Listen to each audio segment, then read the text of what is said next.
Hello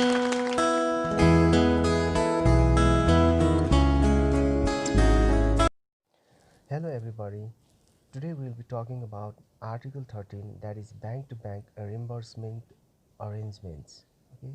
So before going to this Article 13A, let's be clear with reimbursement kind of LC. Okay, like if the issuing bank issues a confirmed LC, usually the confirming bank requests or insists the issuing bank to add reimbursement clauses like TT reimbursement is allowed, reimbursing bank XYZ bank, okay, so that the confirming bank directly claim the amount with the reimbursing bank, that is XYZ. Okay, so that is how the reimbursement is done in confirm LC. Okay, so let's read article 13A.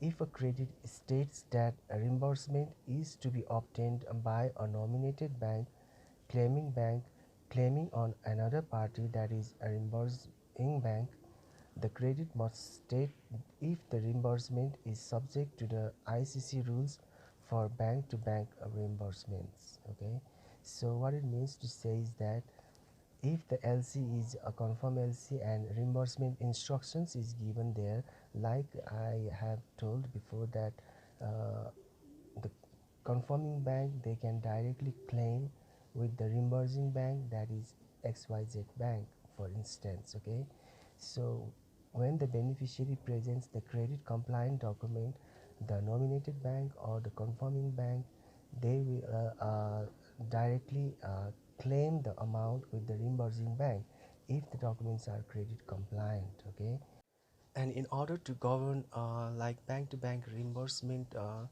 ICC has published URR 725, that is Uniform Reforms for Reimbursement. Okay, or you can say Uniform Reforms for Bank to Bank Reimbursement. Okay, so in order to apply that rule in the credit must state, like in a field 40E applicable rules, UCP URR latest version, or you can or it can mention in additional conditions like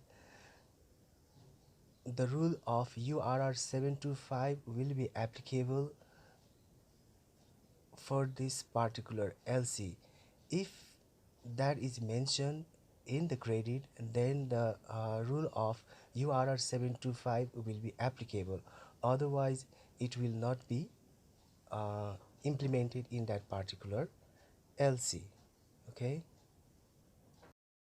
Now let's move on to 13B. If a credit does not state that a reimbursement is subject to the ICC rules for bank-to-bank reimbursements, the following apply. Like in BI, it is mentioned, the issuing bank shall provide the reimbursing bank with a reimbursement authority that conforms to the availability stated in the credit. The reimbursement authorization should not be subject to an expiry date. Okay, so if in the LC, if it doesn't mention like in 40E applicable rules like UCP URR, or if in the additional condition, like if it doesn't mention about the rules that will be applicable, like UCP URR, I mean URR 725, then URR 725 will not be applicable in that particular LC. Okay, so if any disputes arises, then if any disputes regarding bank to bank reimbursement arises, then Article 13B will be applicable, not URR 725. Okay, so in A, what it is mentioned is that the issuing bank, they needs to give the reimbursing bank with a reimbursement authorization. Reimbursement authorization means like MT740. Okay, it is issued by an issuing bank at the time of issuing else issuing a letter of credit, or after receiving a MT754, or after receiving the documents from the beneficiary bank, then it issues like MT740, that is authorization to reimburse, authorization for reimbursement to the reimbursing bank, and then only the reimbursing bank, when it gets a claim from the nominated bank or the confirming bank, it will directly make the payment to that particular confirming bank or nominated bank. Okay. And the reimbursement authorization should not be subject to an expiry date of an LC. Okay, so MT740 should be issued before the expiry date of an letter of credit. So let's move on to BII. The claiming bank should not be required to supply the reimbursing bank with a certificate of compliance with the terms and conditions of the credit.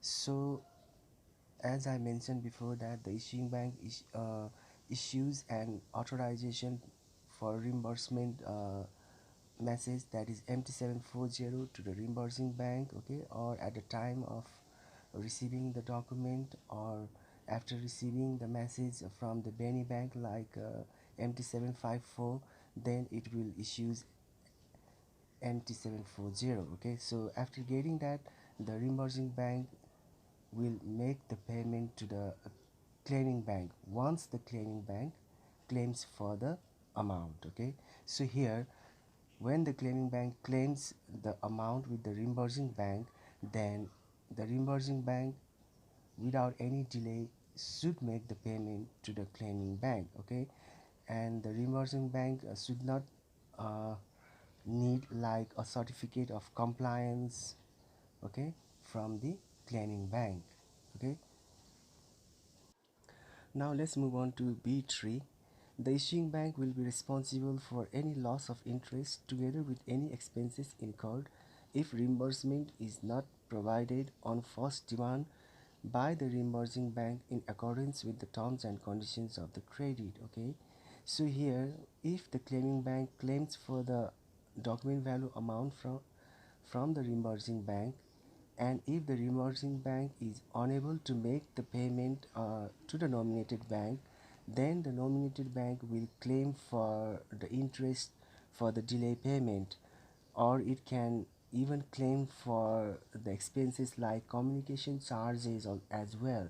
So that all those interest amount and other expenses will be borne by the issuing bank. Okay, now let's move on to B4, that is, the reimbursing bank's charges should be for the account of the issuing bank.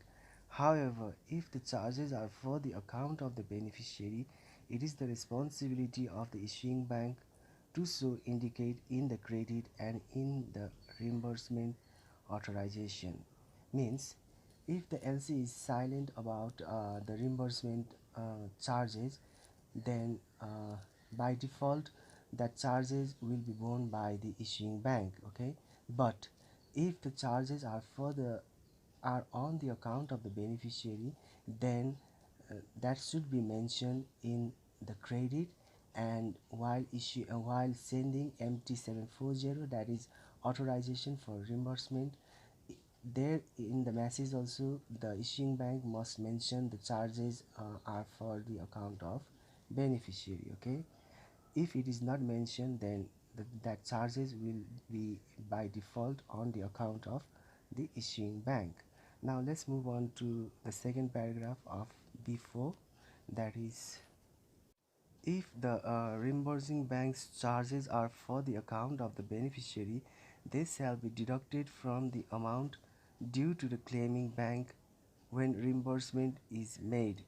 If no reimbursement is made, the reimbursing bank's charges remain the obligation of the issuing bank. Okay, so if the charges are on account of beneficiary, then when the claiming bank claim the amount with the reimbursing bank, then at that time the reimbursing bank will make the payment deducting their charges. Okay, since it is on the account of the beneficiary.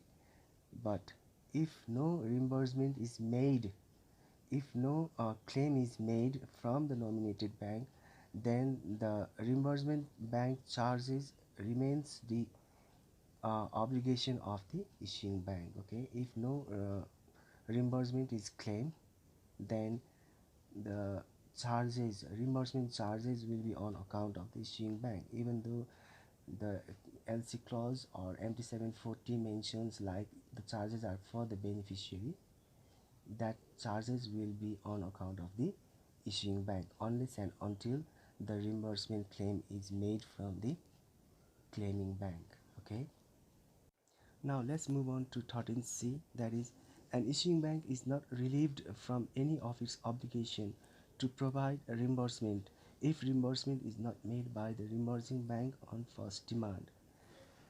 uh, as you all know, the issuing bank sends MT740, that is authorization for reimbursement, to the reimbursing bank, and when the claiming bank claims for the document value amount with the reimbursing bank, and if the reimbursing bank is unable to make the payment at that time, that is on first demand, then it is the responsibility, duty or obligation of an issuing bank to make that payment to the claiming bank. Okay, not only that document value amount, if the claiming bank claims the interest for delay payment or expenses also, that one should also be borne by the issuing bank and not the reimbursing bank. Okay, so that is all about this article 13. Hope you like this video. If you do have any comment, please write it down. Thank you.